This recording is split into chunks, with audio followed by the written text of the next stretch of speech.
thing that I figured out with editing us is that you and I have stopped. We've stopped like having wild like peaking and shit. So I only have to edit deal with other people. Other people's tracks, yeah. But you and I both somehow I think we got too comfortable with the mics, so we have like mic noise and cable noise. We should probably get new cables at some point. Yeah, probably. I should probably. Probably. I can always pick out your track when I'm editing them because yours I don't have to boost. Yeah. For whatever reason, you're consistent and loud the whole time. Yeah, I'm a loud person, but I don't know. Fucking, I feel like maybe I've just blown out one of the mics, and it's maybe it's one of those. But the last one that I edited, it was the guests that were like loud as fuck, and then were like we had normal like levels like this, and then they were all over the fucking place. But we were also I was impressed by Corey Stevens being able to cackle away from the mic.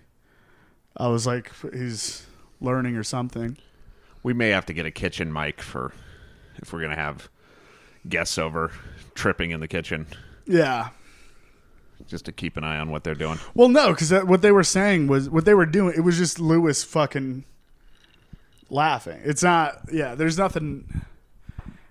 There's never a point when we have like the audience members or whatever that they're never saying anything really, unless it's O'Shea. Then we're like, fucking get him a mic. We have to get one of the shittier guests to give him a mic. Yeah. So the other day when you called me, or when I called you early in the morning, that's when you're tripping, walking around. Wait, was that Friday? I don't know what day, yesterday or the day before, where you're like, why are you up? And then I called you. Was that when you were tripping, walking around? Yeah. No, I wasn't walking around. I think by that point I had come back home. Oh, okay. I had wandered back home. Yeah, and that was a weird thing because I called you. We had this odd conversation right as I'm going to this fucking weird photo shoot. Yeah, what was how did that? It was like the thing we talked about happened because I was like, I must be trying not to do this with my life because of what I did last night. I just did drugs and stayed up all night when I've got this fucking $700 photo shoot in the morning, 7 a.m. Like, why would I do that? Yeah. And you're like, well, yeah, it's your subconscious saying you don't want to do it. That's what I've been figuring out is I think your subconscious knows way more about because it's picking up on like all these emotional things that your kind of conscious mind doesn't have time for, so it has to like loop it down to sweep it down under the rug of your consciousness. But I feel like it's like your body knows kind of when things are coming more than you like. Later that day when Aaron Quinton was freaking out, I'm like, oh, I'm in the perfect state of mind for this because I'm just coming down off mushrooms. I'm like, because like a person on mushrooms is like the perfect, it's like the yin to the yang of somebody in a high anxiety situation because I can't feel anxiety anymore because, the ego is like, it's shut down, not all the way, but it's shut down. Yeah, the part that feels anxiety isn't there. Yeah, it doesn't exist. Yeah, because you're just like, I'm with God. And like, you know what I mean? You're like, I'm perfect. I'm doing fantastic. I was staring at a tree. I was walking around the neighborhood and I was staring at a tree. And like right when the mushrooms like kicked in, and I was like, fuck, this tree is so beautiful. It's like dropping trees. It's like dropping leaves. It looks like it's like I'm in a fucking Japanese garden. You know how drugs work. But I was like I had that moment in my head where I was like, you got to stop staring at this tree because it's like 7 a.m. or something. Like there's. Like, yeah, it's inappropriate. Children, it's inappropriate. There's like children getting on a school bus like 30 yards away from me. God forbid they see a man enjoying nature. Right, exactly. Yeah. Why isn't he participating in capitalism? Yeah. Well, yeah. He's just enjoying a tree for fuck's sake. What kind of? But there was like that. I had that moment, which I've had so many times tripping, where you're like, you got to stop. I know that this tree is beautiful, but you can't stare at it gobsmacked in the middle. And then I looked around I scanned the world around me for a second, and I was like, crumbling culture around me, and I was like, oh, I could fuck this tree for probably a couple hours before anybody said anything to me. And then it would just be a cop being like, hey son, you can't fuck a tree that hard. If you're high enough, they won't see you. I really believe that. No, that's true. That's really true. It's like vibrational, where yeah, you're there, but if you're on some other plane mentally, yeah, you kind of, somebody else has to be either fluctuating energetically or high energy to even perceive you. Schizophrenics can see you better when you're tripping. Right. Did you know that? You've probably know that. Have you noticed that? I've had that happen where schizophrenics come up, and because they'll just start talking to you, and then you can actually understand them. They're probably saying word salad to you, but you understand what they're saying is upsetting still. It's not it makes sense. You can calculate, you can do the arithmetic of what they're saying. Yeah. But it's still upsetting. What the conclusions they've drawn from reality are still upsetting, but you can actually understand them. It's not nonsense. There was a homeless guy. I was tripping acid, walking along the Boulder Creek path, tripping acid, and this guy, he makes eye contact with me, and I'm like, oh no. And immediately he's like, he just goes, show me your teeth. And I go, no. I'm not playing this game with you. And he goes, show me your teeth. And I'm like, no. And he goes, what happened to your teeth? And I'm like, fuck. And so this is after you're I have fake teeth, and it's probably near that path where I fucking fell off my bike anyway. Really? Yeah. I mean, the whole geographically, it was weird. The timing of it was weird. And this guy, he was just like, show me them. And I was like, we're not doing this right now. Right. And I just kind of, I'm like, I know you perceive that. I know you know what happened. Right. I know you want to talk about it. I know you're tuned into that, but I'm not. I was just I'm not doing that with you. Yeah. Well, so I had I was outside of the Lions Lair years ago, at an open mic, and I was fucking standing outside, and a legless homeless man came up, he was standing there, whatever, panhandling or whatever. But we just started talking, and I'm tripping on acid, so I'm very empathetic, and you kind of can't control your empathy at that point. It's really it's got a hold of you. You can try your best, but it's weird. You see these people as human that normally you would. Right. Well, yeah, and it breaks, but that's because you're it does go back to the Freudian thing where it's society is what created the ego, and the ego is built to do that. It's built to, differentiate between what, because Louis C.K. has that bit about somebody visiting New York, and them seeing a homeless person and being like, oh my God, whatever. And he's like, no, you got to, no, just leave. It's a roadblock. And, oh, he looked like he needed help. Oh, he does desperately, but we don't do, no. That's not what we do here. And it's really because you can't, no, you'll learn why you don't. You go ahead and do it. Invite a homeless person. I've done it several times, invited homeless people basically into my home. And every time you're like, oh, this is a fucking nightmare. And I just don't have the tools to help you. But anyway, I'm talking to this legless man, and we're getting into it, and he's telling me the story, and I'm like, whatever, feeling all these feelings, tripping. And then all of a sudden it just gets, he starts, he's telling me the story, whatever tragic story about, how he lost his legs or whatever.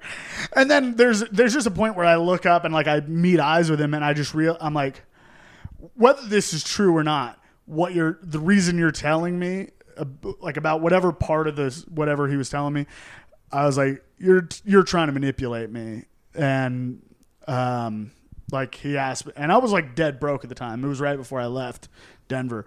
And I was like, no, I mean, listen, it's good to seeing you, buddy, but I'm not gonna play along with your grift or whatever, Yeah, it's odd when you immediately I met. This is maybe kind of personal, but I met Noah's mom the other day, and she literally, like, so Noah's in the middle of some sort of not taking his meds, being cool, and then society saying stop. And his mom is not cool with it. She's very wants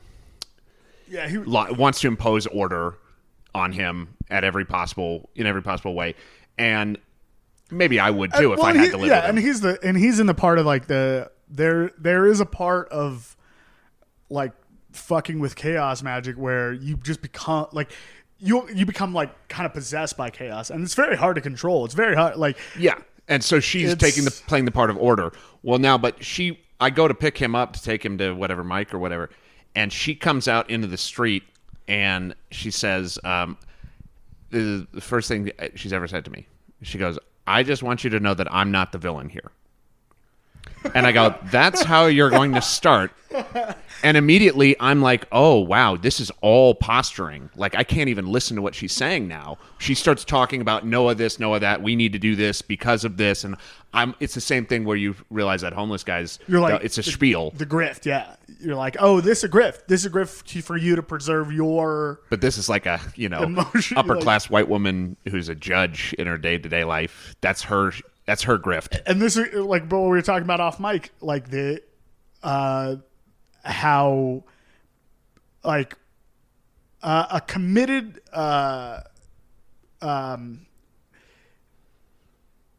interaction with society, or not interaction, but like a committed investment in society robs you of your integrity. And it does it so subtly and like for such like that's why like I think I needed drugs really to be able to make that break with society and go like, no, you're like, I know you keep saying that I'm not giving up my integrity, but I'm watching it. Like now I'm aware because I've gotten outside. They call it like, in actually chaos magic, they call it ecstatic gnosis. Like you get into ecstatic states and that's how you kind of reclaim your own identity or whatever. You know what I mean? Yeah, and that's something that children know how to do without reading a book on chaos magic, but they stamp that shit out of you quick. Ecstasy. That is not permissible. Like we were talking about with Jonas, like they're like, if you don't get this idea out of your head that you're an individual and you deserve like the sanctity of that relationship with yourself, then we'll put you on amphetamines, which will depersonalize the fuck out of you over time. You know what I mean? Right. Especially and now if in you Noah's keep giving case, you boring work. He's on antipsychotics and God knows what. I've seen the effect on him. And here's a guy who literally just says everything that floats through him, and it's hilarious because it's all the things that you're not supposed to say. Yeah. And then takes this pill and is incapable of saying anything unique, and is also just the mechanics of like watching somebody try to be funny. He's slowed down. He can't think of anything original. So I'm watching him try to do his shtick and be funny, and none of the moves are working because this pill is... And that's incredibly fucking frustrating. I mean, like, you've taken the wrong drug and gotten on stage, and you're like... Or taken the wrong dose, even. Like, it's not... Like, you can... A lot of even like fucking podcasting, whatever, like doing or getting on stage, which are different things, but there's like, you're like, okay, I got too drunk or I got too high on this. Like I can meter it down or meter it back up with something else. Right. But if you fuck up that formula, man, it's either bringing you into the moment or it's taking you out of it. And it's either bringing you, making you more extroverted, or it's making you recede into yourself with psychedelics in particular. So now if I'm having a crisis of self on stage, that's not interesting. I mean, it might be interesting, but I'm not going to connect with the audience. It'd be hilarious to me, right. But nobody else. Yeah, unless I really have a way of doing that makes people relate to it because they've had existential crises before. But that's what I've noticed. It's energy level. Like, are they way drunk? Well, then I need to get at least a little drunk to try to get on that vibe. Right. Even if I'm going to say some shit that's not on that level, I'd need to at least come at them at that level if they're all drunk. I mean, that's the worst thing. to me, the biggest nightmare would be a blackout drunk crowd and I am sky high on amphetamines or something. Yeah, that's a nightmare. You can't connect with that. Like, so it's almost what's the creation of Adam or whatever, where Adam and God are touching fingertips. And so it's like that. So you're like, the crowd is trying to touch you, and you're trying to touch. But if the chemical cocktail isn't right, and that could be not even having to do with drugs. And it is correct that the crowd is beneath you. The crowd is reaching right. up. And you're reaching you're down. God. Exactly. Yeah. Reaching down to meet the crowd. That's right. All right, where's halfway this time? Yeah, kind of. And that, like, depending on where you're at, like, the crowd could kind of be behind you, but if you're in the right state of mind, like when I've been on psychedelics on stage, it was like, there were times where I was like, it doesn't matter how far away you get from me, sometimes that can happen just on the right amount of alcohol. If you just, it seems like they can reach out like an inch, and it's like, it doesn't matter. Now I have like infinite reach or whatever. Yeah, exactly. Yeah, there are moments like that where I can have full access. Yeah. But for the most part, you have to. That's why a lot of people, like somebody like Norm Macdonald, pretend to be dumb, so that he actually appears that he's not even reaching down to meet you. Right. Yeah. So it's like he's poking up somehow. Somehow you think he's actually beneath you. When I first started, started again, when I first moved back to Denver, like, whatever, 4 years ago, like, that was my problem, is I was like trying to do all this material that, I was like, this is smart and important, or whatever dumb fucking idea that I had. Early Mark Maron. Yeah. And then I realized, like, it wasn't even that, it was that I was pretending to be smarter and care more than I actually did. When really, like, it took me a couple of years of just, like, kind of destroying my life to be like, oh, I don't even care about my life, let alone art, this much. Let alone it's a political issue. Exactly. Some abstract issue. So yeah, some dumbass political issue. And I still, like, I still get locked in when I talk about politics, where I'm like, and then I listen to it and I'm like, what the fuck? You don't care about this. I don't know why you're. That's but it's what's still fascinating. That pretend. It's fascinating to me because, except if there's literally fucking people drilling in your backyard and you're like, we should stop the drilling in my backyard. Like, unless it's that, yeah, you're projecting something because you can't possibly care. It doesn't directly affect you. Right. People try to go, well, no, I am affected because of, and they really make some fucking leap of reason to explain how it, quote, directly affects them. But for the most part, anything that directly affects you probably isn't even a political issue. They don't want that to be that's not going to be a political issue. That's what I was saying. It's like really, when you get down to it, and it's like an integration of the shadow thing, is like, it's like, go into those dark places, because, like, if you reach for the darkest kind of parts of your psyche, it's like shoot for the moon and you'll still land among the stars or whatever, like that kind of attitude. It's like aim for your monster. You may not find the cold calculating murderer in yourself, but you'll find the part of yourself that you'll find the Walter White, the cool guy. Yeah, or you'll find the guy that, like, could be lighting his kitchen tap on fire and not give a fuck and be like, keep drilling. Like, I don't get, and that's like what I found that like kind of like let me get back into actually like enjoying comedy, was like, oh, so you're saying shoot for Satan and you'll land among the piece of shit that you really are. Like, that's what I mean. Like, but it's more interesting. Apathetic. That's what's good about it, is that it's actually a human being that is a real person, as opposed to some manufactured fake thing that you pretend you are all the time, but nobody really believes it. But we all just go along going, "Oh yeah, that's who he says he is." And well, that's like the mundane monster that you. I mean, it's like the banality of evil kind of thing. It's like the mundane monster that you are is really the problem. The mundane monster that everybody is collectively is what creates the giant. When the kind of spirit of genocide comes back, which it will, like really in full. Are you missing genocide right now as we... No, I'm not. But I know that it's coming. That's what I'm saying. Like we're not. Aren't we not done with during the COVID genocide? Isn't that what we're doing? It's gonna get way worse than this. Oh, dude. is it? Nah, sweetie. It's gonna get worse than this depopulation. Oh yeah, fucking yeah. ritual. Oh yeah, dude. No, when the spirit of like think about genocide is like an amorphous spirit that kind of is like floating around through throughout the world.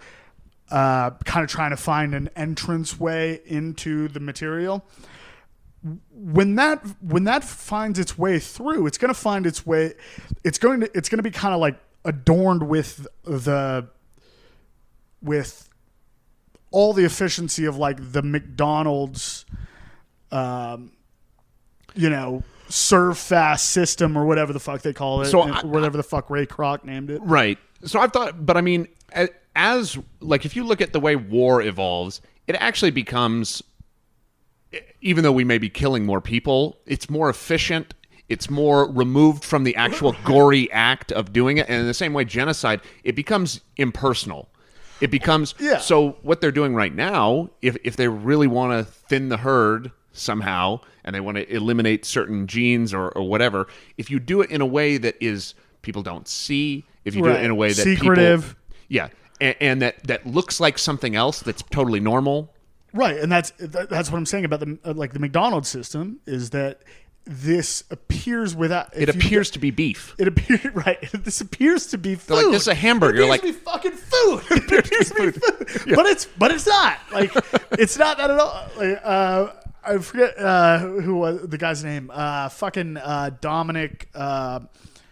Dominic Frisby. He wrote Daylight Robbery, which is about taxation, like the history of taxation and shit. Okay. And he starts it out with a quote. It might be him. It might be somebody else. He said, like, you can understand a lot about a country by the way that by their taxation methods, like how they tax people. And if you look at America, it's like it's everywhere. It's in all things, but nobody is able to pay attention to it. They don't understand how much they're being taxed. It's so like subliminal almost. Well, and then if you get into that's how our war machine works. It's very sublime. It's right under the level of perception. Yeah. So if you're talking about the economy, that's one way you could talk about taxation, that this money that they give us that's not real in the first place, that's actually debt to some other fucking bullshit bank, that they take some of it back. They give it to us and they take some back. They give it to us, take some back. But really, to me, what I've been thinking about is this money. The money's not real anyway. But what is real is our consciousness. Most people don't think their thoughts, their emotions matter one iota. They don't think they're doing anything. They don't think it's worth anything. And they certainly don't think about their fucking unconscious. But think about how much they tax our attention and our thoughts and our emotions. That's what advertising is. It's like a consciousness tax. Where I got to pay attention to that. Okay. Oh, I got to pay attention to that. And how much I'm spending, so how much unconsciously I'm scrolling through my phone every day, how much unconsciously I'm looking at symbols in my visual field that are trying to teach me to do something unconsciously, to go spend money here, spend my time this way. Spend money. Like they're like ads work on such a level that they don't give a shit whether or not you're spending money particularly on their product. They're just like spend money on something. Think about consumption. Think about consumption, and that it's they're building up this unconscious pressure to consume, and then it's got to come out of one. Like every advertisement is a potential release valve for that pressure to buy and to consume. Right. So, now if you think about it, if you clear your head, as the mystics say to do, you still the water of your mind, all that turbulent flow suddenly becomes a still pond. Now you actually have psychic power if you decide to do something. Right. And if you start to put your intention towards something, now you can actually, this is how you get a Tesla or somebody, is just somebody who goes, I'm not going to do this whole society thing. I'm going to sit around and think for a while. Yeah, so... And then you get, this is how you make a flying saucer. And then, but that's nobody is going to do that when they're saturated with... Right, so this is, so if you think about like that still, or that the pool of water in your mind, right? So there's like kind of, and I forget there's an actual name for it, but for the sake of brevet or of not remembering it, of not remembering, of not having access to my long-term memory anymore, we'll call it like ascetic gnosis, right? Where you, with this like meditation or things like minimal, that, where there's no input. You stop putting input in. That way, you know what the steady mind, or that what the pool feels like when it's still. So ecstatic gnosis is, let me just shove shit into not only my body that is a part and parcel of how I experience consciousness, but also just shove weird shit into my consciousness so it can't focus on anything. And you're basically like, you're going into the water of that pool and just like fucking it up and swirling it around and making it such an extreme experience that now when you get to that kind of normal level of experience, that feels very flat and very sedate and like you've made the normal waves of the pool feel very still because you've experienced you blew the lid off. Yeah, exactly. So now regular everyday chaos is mundane to you. Exactly. Yeah. So there are just two methods of like magic or gnosis or whatever that you now, and that may be useful to just go fucking crazy with the water to try to achieve that, because when things are so chaotic, nobody can watch what's going on and you could do something and nobody will even notice it because everything's fucking crazy. Yeah, well, no. Nobody's going to see what you're doing because you've stirred the pot so much. Right. Okay. So, and then like you were saying, like kind of being invisible when you're on drugs. Like I think that feels very accurate to me, and it's almost like you've spun yourself into such a state that other you're probably behaving in a way or thinking in a way that people are like, well, this pond is so clean, so there couldn't be one ripple that's that vigorous that's emanating, but only in that one spot. Like, so it doesn't make sense. Yeah, it can't exist. So it doesn't. Exactly. Yeah. Well, so that explains actually, because a lot of times when I'm coming down from stimulants, if I don't go to sleep, if I don't trick myself into sleep, yeah. It becomes psychedelic. Just coming down is psychedelic because I had that the pool was crazy, right? And now I'm just coming back to there's just time and it keeps going, and you don't need to just get that. Like I'm not thinking about getting that next hit. So now the trees are talking to me again because I'm looking at them, because I'm actually looking at like I'm not caught up in my head. Kind of right. And that's kind of what I'm saying about ecstatic gnosis is like there's probably like psychologists would probably call it like a persistent hallucinogenic disorder or something like that, which I think that is a real thing. Yeah. But it's like no, I've kind of been there so many times to where it's like, you're getting like blasted, that now I can kind of like, now just every day I can I know how to quiet my mind a little bit and get to that state where, looking at the sky through the leaves of a tree is like an ecstatic experience. It feels like you're like enraptured by it. Yeah. You know what I mean? Well, and I always felt with early psychedelic experiences like that the term hallucination was like some sort of racial slur, where it was like you're calling this like I'm in tune with reality now, and now you want me to think that's a hallucination. Oh yeah, okay. So you're slandering reality itself, and actually then you get into like who I thought was the maybe understood consciousness at the time. This guy Hofstadter, who wrote Gödel, Escher, Bach, and all this stuff about consciousness. He said that not just because you could say consciousness or reality is a shared hallucination Robert Anton Wilson said something like that. Yeah, that's what reality is just a shared hallucination. What reality is a socially, you say it all the time. I don't think this is like simulacra shit where you've forgotten the quote. You've embodied the idea, which is actually what that's gnosis. You're supposed to do that. You're supposed to embody the ideas that you. So that's the psychedelic worldview. Is you go, yeah, reality is a shared hallucination. Right. Okay, but then this guy who fucking studied consciousness his whole scientific career, he said consciousness is a hallucination hallucinating a hallucination. Meaning, like, the mind is a hallucination, the physical reality is a hallucination. What it sees and perceives is a hallucination, and that's what I agree more with. Like, the older I get, and the more I experience just life, not, like psychedelics are a big a part of my life because they've influenced me so much, and other people that have done psychedelics experience them so much, or influenced me so much. But just like living and being and like watching people get old and you reproduce and just like the weird shit that it's far out. Yeah, it's very, and I'm kind of like it has gotten me to a point where I'm way more chilled out about it, and it's just interesting now. And I'm kind of, like I remember like hearing Alan Watts at some point and being like, how is this dude that like chill about this?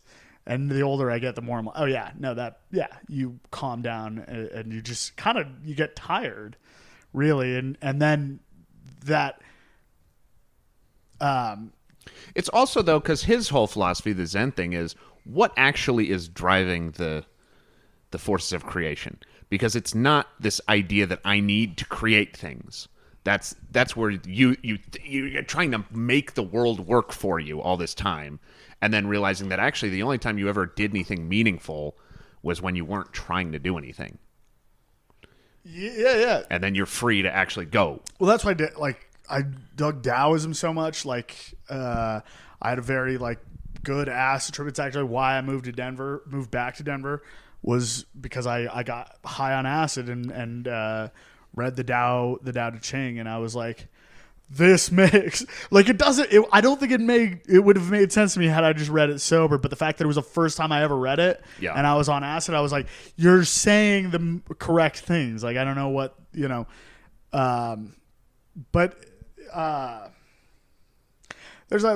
do you ever see the movie Henry Fool? Mm-mm. It's a really great movie. It's like a weird, like artsy movie. I'll try to find a copy and get it to you or something. But there's a part where he's talking and he's just like this garbage person that's a philosopher. He's literally a garbage man in part of it, but he's just a piece of shit, like drunk philosopher. But there's a point where he's like, there is no like real morality or anything. There's like, people aren't really good. It's just that the universe like kind of gets exhausted with itself and it can't fight anymore. Like, it wants to fight, but it just like, there are these moments of like, I think he calls it like sublime exhaustion or something like that. And that's 5G poisoning. Yeah. The fate of every society is to create telephone signals that poison you to the point where you're no longer able to fight. Yeah, internet speeds so fast that you actually can't do anything. Yeah, you can stream things so fast that it's actually impossible to get off the couch now. Well, that's what happened to Professor Xavier. Is that his brain he wasn't telepathic. He just had a 5G tower in his frontal cortex, and he just couldn't. That's why he couldn't walk. Right. It was like a tumor that produced 5G. So the other day, to finish my story that I started, I'm looking at these trees at this photo shoot. I'm coming down from stimulants. It feels psychedelic. Talking to you on the way there about how, no, this isn't actually what I want my life to be. I show up at this photo shoot. Immediately I feel uncomfortable because everyone's outside and everyone is wearing a mask walking around, and I'm like, we're taking pictures outside. Like, so I'm just like, okay. And then I walk in and there's a quote COVID person there, and she then like a Chinese person, a clone of Dr. Fauci comes out of a van. It's like he's holding a laser beam, and he goes, "I got to take your temperature, kid." That's how he talks. Most people there was don't a realize half man, half bat that yeah flew into the photo shoot. And So I let her stick a wand at my forehead and holy do that shit! Can you? Because I just want to. I just thought of this and it's brilliant. We'll get right back to it, but it's just so good. I just want. I want to. Find somebody that can do animation and do a sketch of Dora the Explorer where she just has to walk into a gas station to buy like lotto tickets or cigarettes or whatever. She's like, let me get into my backpack and get my mask. And then there's a mask song. It's like, I'm the mask, I'm the mask, I'm the mask, I'm the mask. Do you think they haven't done that yet? I can't believe nobody's done it yet. I mean, just for the actual TV show. Not like as a sketch. No, that seems like that was probably on the show recently. God damn it! Why isn't Mad TV around anymore? Because they would buy that. It would I be could great. write for Mad TV so fucking easily if they would just. If only it were 1998. Yeah, I'd be an 11,000-aire. It would be. Anyway, so you get and then we'll do like the I'm just a bill. It'll be like I'm just a vaccine passport, just a silly old vaccine passport, or whatever the fuck Schoolhouse Rock of COVID-19. But so she scans me with a thing and she goes, okay, it says here you have a forehead. And then she goes down the thing and she goes, okay, we're just going to do a rapid test right now. And I'm just like, wait a second. Because I talked to my quote agency or whatever about doing this thing. The money, they want you for this and the money is this. And I'm like, yeah, that sounds great. But I show up there and I'm going, so now you're going to stick a thing in me and even if you're not harvesting my genes for CRISPR or whatever the fuck it is, even if you are just sticking a thing into my nose, I don't want to do that in the slightest right now. They were gonna make you actually test? Yeah. Yeah. Fucking why? What? Exactly. I'm like, so I just go, well, I'm not really cool with that. And she goes, oh, okay. Well, let me tell the other guy. Like she actually had this kind of programmatic response to me doing that where it was like, okay. Like she'd almost been coached on how to handle a guy saying I'm not doing it. They have. That's how, it's HR shit. Yeah, they definitely have. So she goes in, she tells the guy comes out and he goes, so you don't want to take the test? I go, they didn't tell me I was going to have to take a nasal swab so you could take a picture of me wearing a shirt for your company's website or whatever the fuck we're doing. You're at a camera. The fact that it's a camera makes it socially distanced. You can't be... And they're all wearing masks, like... So he goes, well, are you comfortable disclosing your vaccination status? And I go, what? What is happening right now? Are we taking pictures or what are you doing? I was just like, what are you as a person doing right now? And he goes, okay, well, no, obviously, that's okay. Because he maybe in the back of his head knows that that's illegal or whatever to require that. But then right. He goes, well, let me just go talk because I'm fine with it. But let me just go talk to the whoever higher up. And he goes back in there and they send me home. So I didn't do it. They go, we're just going to send you home. And I went, that's wonderful. I think I'm still getting paid. And they great. And they just sent me home. And I'm like, yeah, that is what I didn't want to do this. And you guys helped me do this in a way that actually was very straightforward. Like, no, I don't believe in this. I'm not doing that. You can take pictures of me if you like, but... Right, so that's what I'm saying is like that. It's almost like there's a like, I think it's a test. Like in Jungian terms, it's like, dude, if you act in a way that like compassionate that like and don't like. If you do any like level of work on yourself, you will achieve like a level of awareness, I think, that allows you to like help other people, be a better person or whatever. But I think it's like if you would gnosis essentially is what I'm talking about. Like if you achieve any level of gnosis, the world is kind of like it's so starved for it, and it's becoming so blinded to it that it will like, it will. Hopefully, I think and I'm optimistic about it, get us to a point where we just kind of start walking into situations where people are like, I'll give you money because you're upsetting me or something. Like I think it'll kind of get to that point. Like if you just listen to yourself and just go, I know it's counterintuitive to show up to this job opportunity fucked up with no sleep. But really, it's like just say no to the first thing they ask you to do. Exactly. We're just going to need you to do one quick thing, and I just go no, and they go the exact opposite of what anybody else would do. And it shattered their whole thing. And I truly believe that there was not one person there who was concerned for their health, that was concerned that maybe this kid's not vaccinated, he's not going to let us test him, and maybe we're all going to get sick. I don't think there was really any of that. I think what it was is this is the reality we've chosen. We're doing this. We do all these things. Right. This guy comes, he's not going to do it. Well, if I let him coexist with me, a guy who's not going to do it, then that makes me, now I don't know who I am as much. I'm less secure in my identity if I let myself be around somebody who just that easily said, no, I don't think so. I don't want to do that. Yeah, right. You're going to put what in my nose? No, thanks. That's what I'm saying is like, I think it's going to get easier and easier where it's going to get like, I predict in 10 years, it'll be so easy for the most of like when you interact with most of society to just saying no will be like, it'll break like their reality tunnels are getting so small and dumb that you're just being like, oh no, I don't like it'll get to the point where like go into the TSA and they're like, can you take off your shoes and go through this thing? And you just go, oh no, I don't have to do that. And they'll just go, Brenda, could you get get somebody else, and then that person will also be like, TSA agent.exe has stopped functioning, and they just, did you see that? Like they're hanging. Yeah, did you see that like Mr. Show sketch where the guy goes into a convenience store to get change for $1, and they just like the first guy's like, I'm not sure, like he's like thinking about it real hard, and then he calls the manager, and then the manager calls the owner, and it goes all the way up to the president, and the president's like, tell him no. It's one of the best sketches of all time, but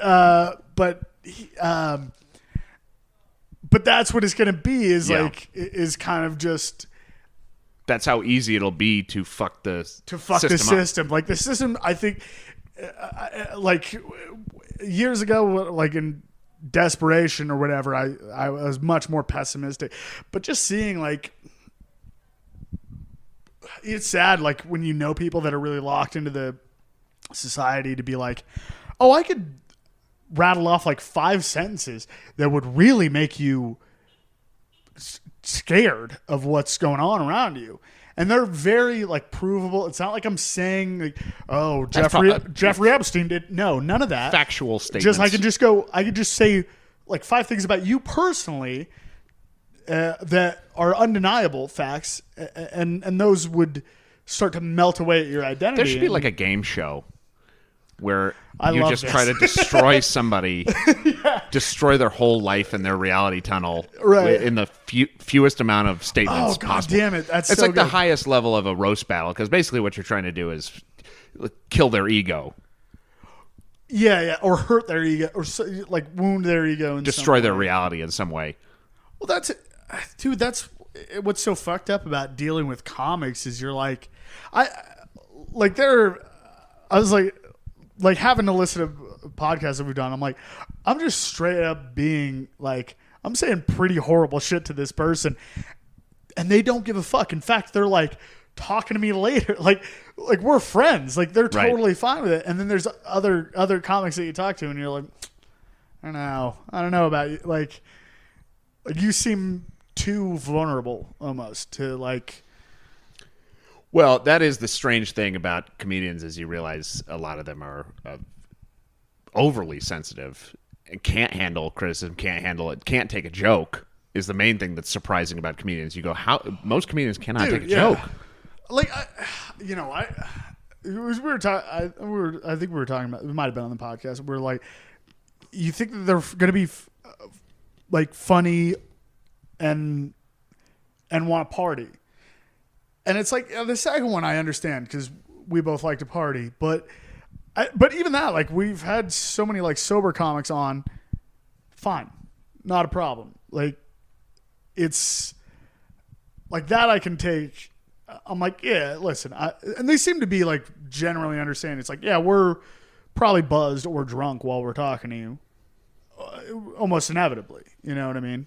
The thing that you would think when you get into stand-up that I did is that, okay, these are people interested in illuminating the collective unconscious. These are people interested in expressing the human condition, the human spirit. These are people who want it to be expressed, brought out into the open. Turns out, no, a lot of them are very repressive and want to actually... Dude, right. Like, art is just another thing for them to...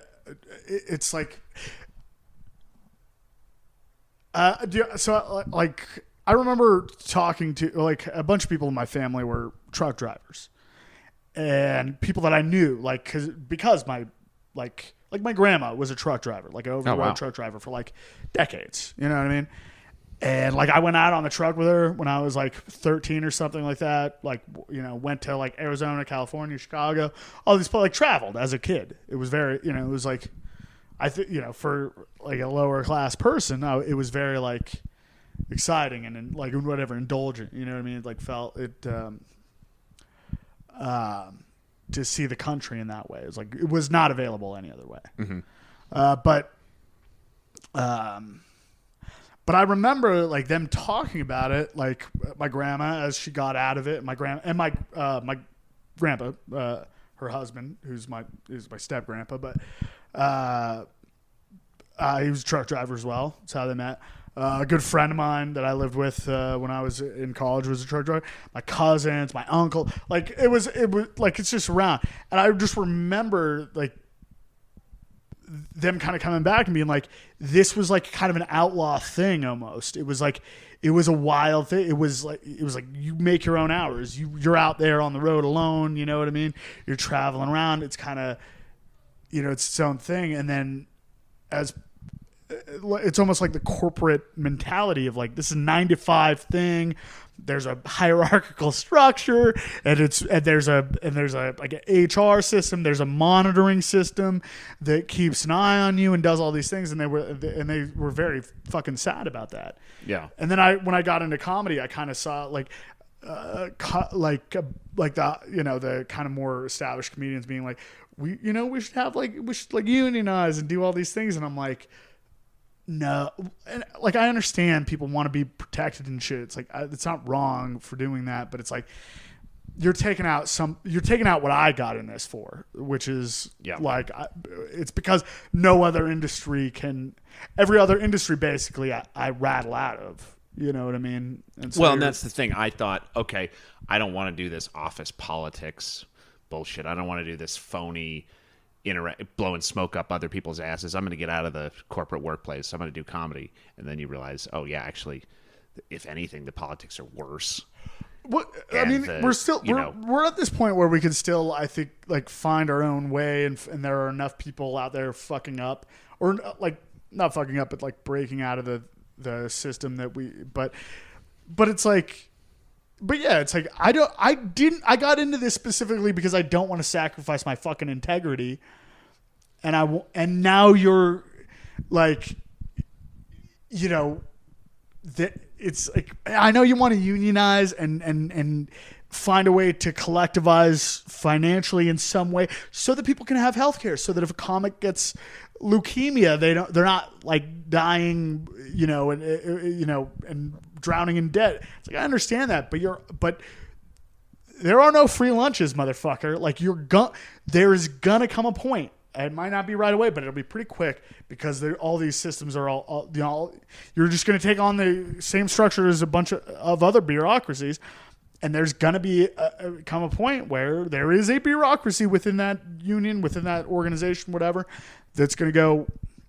Well, sorry, you know, you're whatever, what, you know, your performances are not in line with our values. Right. And it's I have to sacrifice my integrity to get your headliner tonight. Got a perfect score on his comedy entrance exams, and he's actually 4.0 at Comedy University in Hartford, Connecticut, and it will become Ladies formalized. Sarah Silverman. Right.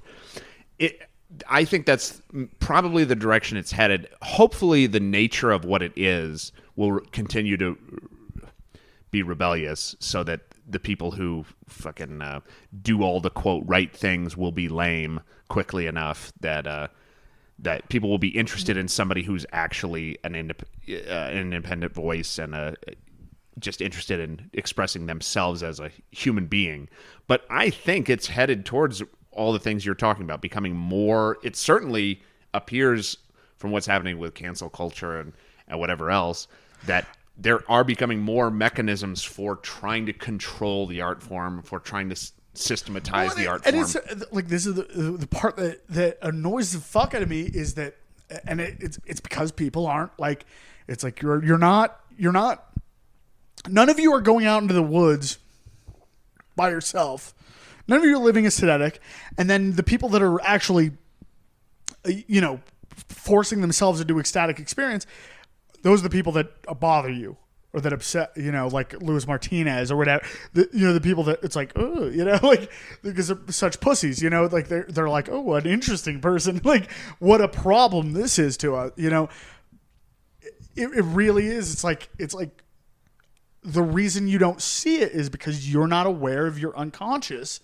Yeah. So you don't. Yeah, you can't laugh at a guy who's pure id because you're in denial of your own id.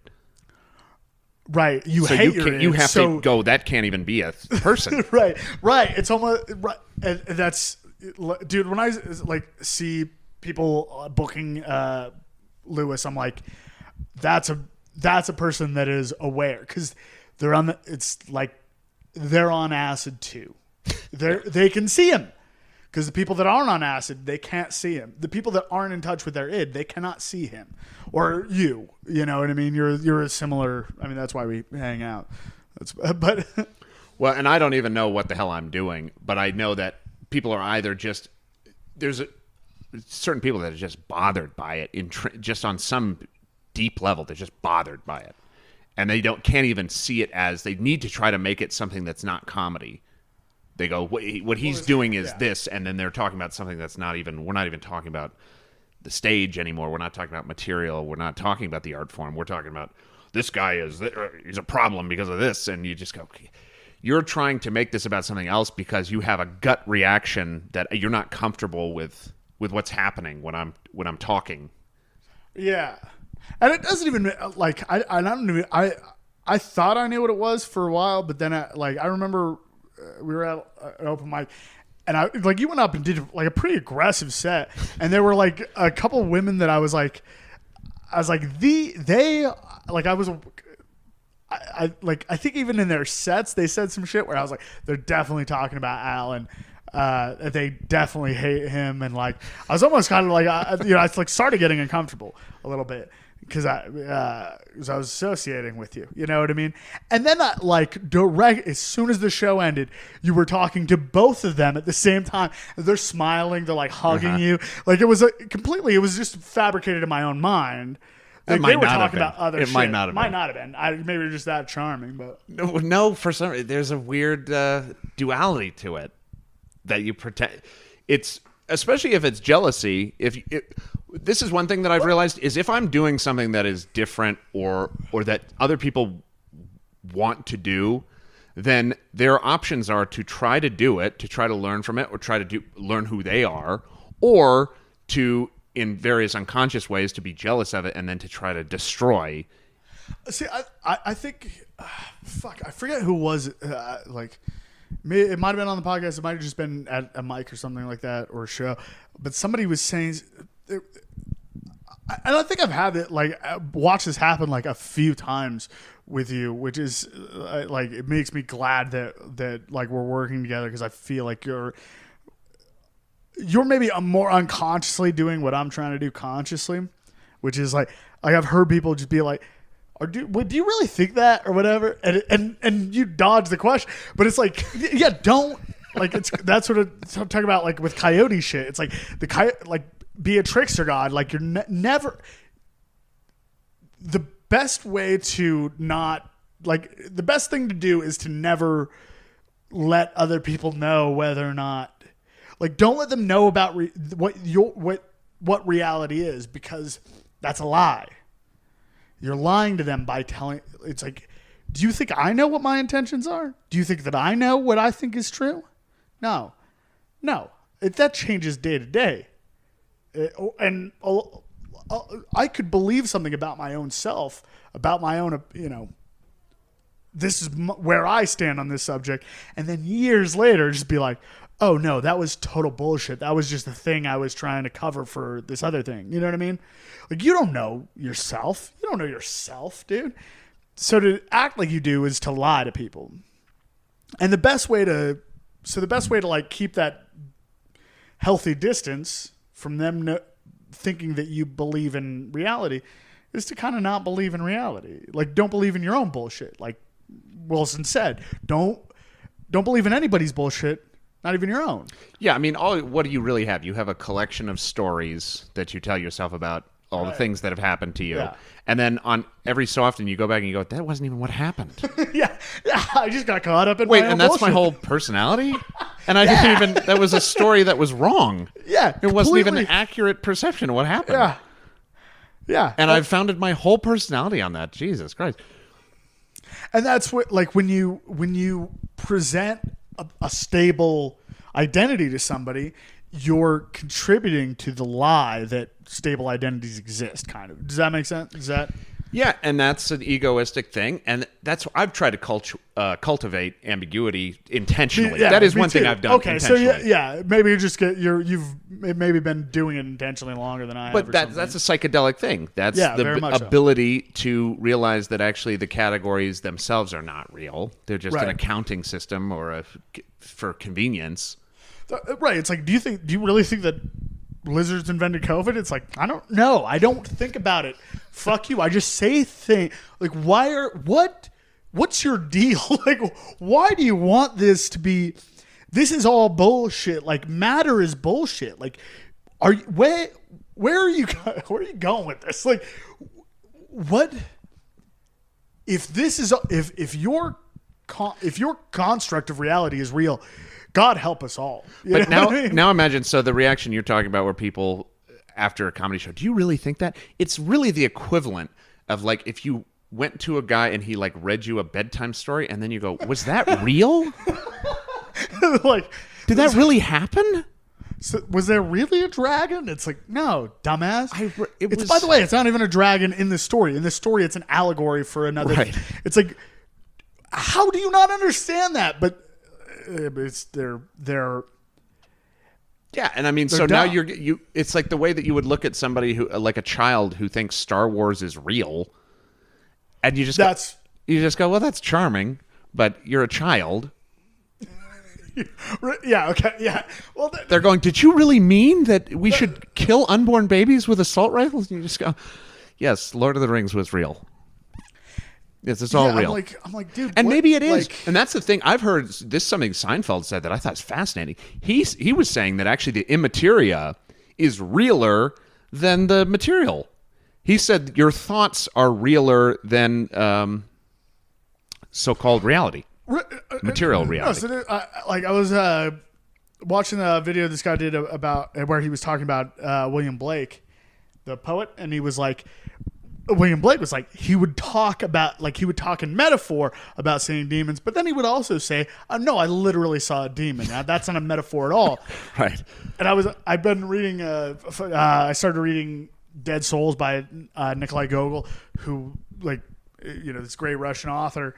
That's the guy, Diary of a Madman? Yeah. Okay. And huge influence on Russian literature, which is the basis of modern literature, that and like James Joyce and shit.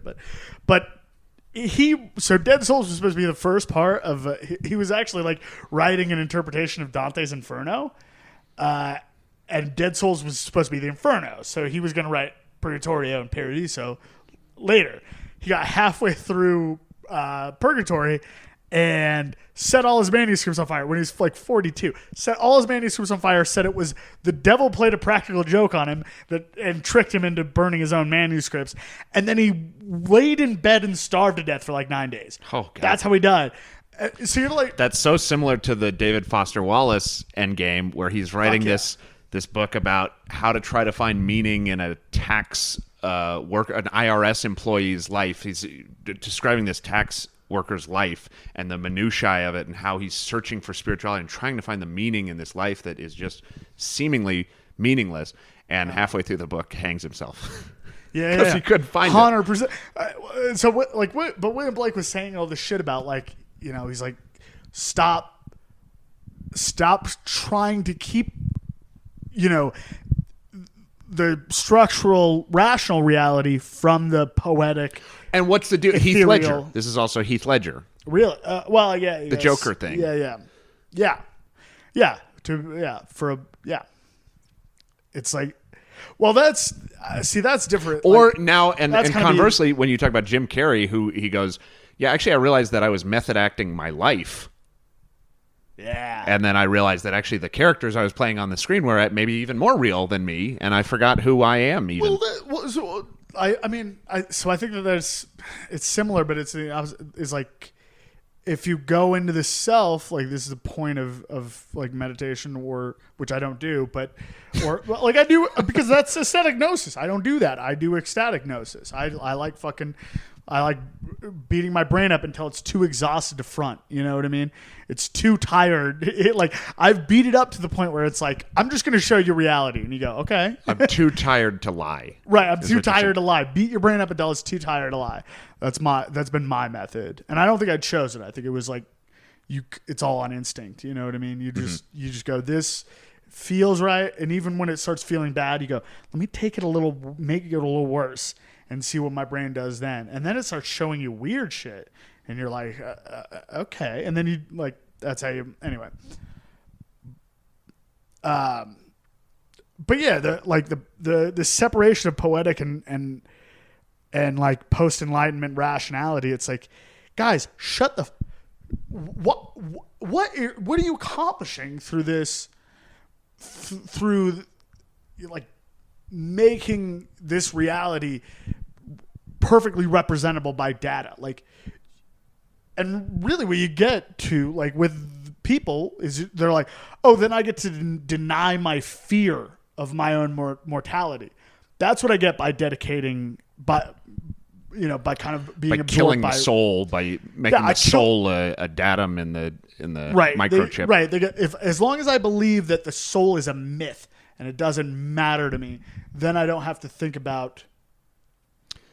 So it's a religion in that way. It's supposed to get rid of your fear of death. Then I can waste my life. I can sacrifice my identity to a soulless corporation, and I don't have to feel bad about it because I know that as soon as I die that fifth heart attack, it's lights out and I get to go back into being nothing. And it's like, you better fucking hope that's the case with as boring a life as you're fucking living. Well, of course, yeah, but I mean that's modern medicine. You're buying into this mythos that actually these people can control the way they can control your health. They can affect your life force and all this nonsense that they can't do. But you buy into this and you go, well, you manage my mortality so you can. I'm going to actually export my fear of death onto this whole industry. Right, and so that like, and that kind of maps onto the taxation thing that I was talking about. Is like, okay, like look at how like as above so below. It's like, look at how our economy works. You go, well, we're outsourcing all this work. That's what we're doing with our fear of death. Outsourcing it. Let me outsource this to a medical professional, and it's like that's just a guy, Indian guy. Who I do fear of death in medical school for 8 years. He's not anybody. He's a piece of shit. That guy. Yeah. He's fucking his secretary. He's married to a woman whose parents are fucking whose dad is the mayor or whatever. Whatever the fuck. That guy's a moral reprobate, and you're gonna fucking trust but you're like, as long as I outsource it to him, then I don't have to feel. And that's what I want to get away from the feelings. It's basically you don't want to talk to yourself about what the meaning of life is, so you call a call center. And it's a Pakistani guy. Yeah. He's going, well, are you having problems with your life? Or what? Like, what's your account number? Perhaps we can reset the... Yeah. Turn it off and turn it back on again. Yeah. Oh, shit. Yeah, well, that was cheaper than trying to fix it myself.